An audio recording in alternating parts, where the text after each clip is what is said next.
ఒక దేశం దగ్గర ఉండే చమురు నిల్వలంటే కేవలం బ్యారెళ్లలో నింపిన ఇంధనం మాత్రమే కాదు. అవి జాతీయ భద్రతకొక కవచం లాంటివి, దేశ ఆర్థిక వ్యవస్థకు వెన్నెముక లాంటివి. ఒకవేళ ఏదైనా సంక్షోభం వస్తే దేశాన్ని నిలబెట్టగల శక్తి ఈ నిల్వలకుంది. ఈరోజు మనం ఈ వ్యూహాత్మక ఆయుధం గురించి కొంచెం లోతుగా తెలుసుకుందాం. ఒక్కసారి 2026వ సంవత్సరంలోకి వెళ్దాం.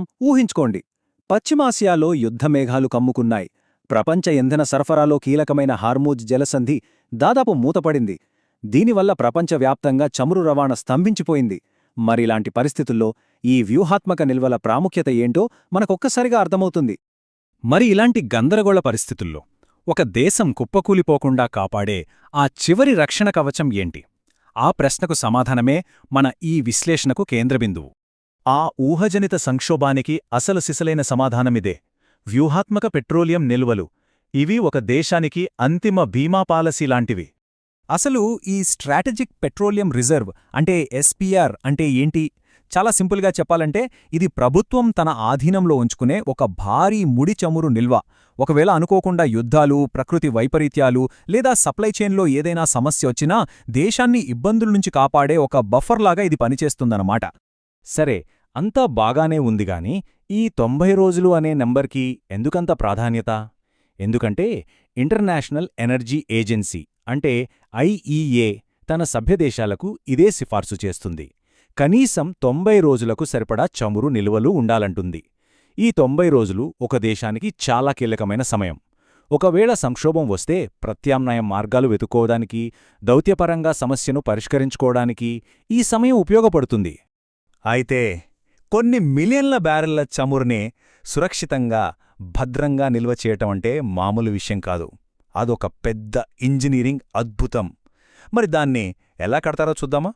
ఇక్కడ మనకు 2 ముఖ్యమైన పద్ధతులు కనిపిస్తున్నాయి. ఎడమవైపున మన భారతదేశం అనుసరించే పద్ధతి ఉంది. ఇక్కడేం చేస్తారంటే గట్టిగా ఉండే రాతి పొరల్లో మనుషులే భారీ గదులను దవ్వుతారు.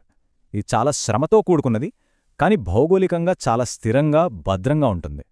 ఇక కుడివైపున అమెరికా అనుసరించే పద్ధతి. భూగర్భంలో ఉండే పెద్ద పెద్ద ఉప్పు గోపురాల్లోకి ఎక్కువ ప్రెషర్తో నీటిని పంపిస్తారు. ఆ నీటికి ఉప్పు కరిగిపోయి అక్కడ పెద్ద గుహలేర్పడతాయి. ఇది చాలా వేగంగా, తక్కువ ఖర్చుతో అయిపోతుంది. ఇప్పుడు మన భారతదేశం కథ చూద్దాం. ఈ కాన్సెప్ట్ను మన దేశం వాస్తవ ప్రపంచంలో ఎలా అమలు చేసిందో పరిశీలిద్దాం. ఈ టైంలైన్ చూస్తే మనకు మొత్తం కథ అర్థమవుతుంది. 1973లో ప్రపంచ చమురు సంక్షోభం వచ్చింది. ఆ తర్వాత 1990లలో మన దేశం తీవ్రమైన చెల్లింపుల సంక్షోభాన్ని ఎదుర్కొంది. అంటే సింపుల్గా చెప్పాలంటే దేశానికి వచ్చే ఆదాయం కన్నా ఖర్చులు ఎక్కువైపోయిన పరిస్థితి అన్నమాట. ఈ 2 సంఘటనలు మనకంటూ స్వంతంగా వ్యూహాత్మక నిల్వలు ఉండాల్సిన అవసరాన్ని గుర్తుచేశాయి. దాని ఫలితంగానే 2004లో Indian strategic petroleum reserves limited అంటే ఐఎస్పీఆర్ఎల్ ఏర్పడింది. ఈ మ్యాప్లో మనం మన దేశ పాలసీల ఫలితాలను ప్రత్యక్షంగా చూడొచ్చు. ఫేజ్ 1 కింద విశాఖపట్నం, మంగళూరు మరియు పాడూరులలో నిల్వ కేంద్రాలు ఇప్పటికే పూర్తయ్యాయి. ఇప్పుడు ఫేజ్ 2లో భాగంగా ఒడిషాలోని చండిఖోల్లో, కర్ణాటకలోని పాడూరులో మరిన్ని నిల్వ కేంద్రాలను నిర్మిస్తున్నారు. ఈ డాష్బోర్డ్ మన ప్రస్తుత పరిస్థితికి ఒక అద్దం పడుతుంది. మన దగ్గరున్న నిల్వలు ఇప్పుడు 64% ఫుల్లయ్యాయి. అంటే కేవలం ఈ ఎస్పీఆర్ల మీద ఆధారపడితే మనకు 9.5 రోజులకు సరిపడా చమురు అందుబాటులో ఉంటుంది. ఇక్కడ ఇంకో ముఖ్యమైన విషయమేంటంటే ఒకే ప్రాంతంపై ఆధారపడకుండా భారతదేశం ఇప్పుడు సుమారు 41 దేశాల నుంచి చమురును దిగుమతి చేసుకుంటోంది. ఇది రిస్క్ను తగ్గించడంలో చాలా సహాయపడుతుంది. ఇకనుంచే అసలు కథలో అసలైన మలుపు మొదలవుతుంది. ఈ ఎస్పీఆర్లు కేవలం అత్యవసర పరిస్థితుల్లో వాడుకునే నిల్వలుగా కాకుండా దేశానికి ఆదాయం తెచ్చిపెట్టే ఒక క్రియాశీల ఆస్తిగా ఎలా మారుతున్నాయో ఇప్పుడు చూద్దాం. ఈ స్లైడ్ చూస్తే ఆ మార్పు ఎంత పెద్దదో మనకు స్పష్టంగా అర్థమవుతుంది. 2021కి ముందు ఎలా ఉండేది? ఎస్పీఆర్లు అంటే ఒక లాకర్లో పెట్టి తాళం వేసిన బంగారం లాంటివి. కేవలం అత్యవసర పరిస్థితుల్లో మాత్రమే బయటకు తీసేవాళ్లు. కానీ 2021 తర్వాత సీన్ మొత్తం మారిపోయింది. ఇప్పుడు ఇది పబ్లిక్ ప్రైవేట్ భాగస్వామ్యంతో ఆదాయాన్ని సృష్టించే ఒక డైనమిక్ వ్యవస్థగా రూపాంతరం చెందింది. ఈ కొత్త మోడల్ ఎలా పనిచేస్తుందంటే ఇప్పుడు అబుదాబీ నేషనల్ ఆయిల్ కంపెనీ లాంటి విదేశీ కంపెనీలు మన దేశంలోని ఈ భూగర్భ నిల్వ కేంద్రాల్లో కొంత భాగాన్ని అద్దెకు తీసుకోవచ్చు. వాళ్ల చమురును ఇక్కడ దాచుకోవచ్చు.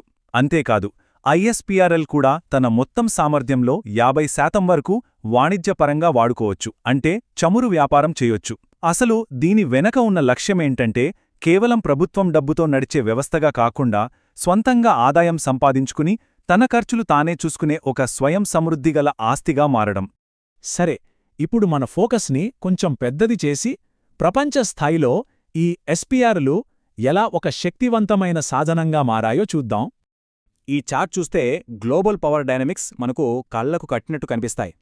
చైనా దాదాపు 1.3 బిలియన్ బ్యారెళ్ల భారీ నిల్వతో అందరికన్నా ముందుంది.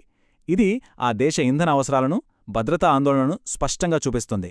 దాని తర్వాత అమెరికా సుమారు 411 మిలియన్ బ్యారెల్స్తో ఉంది.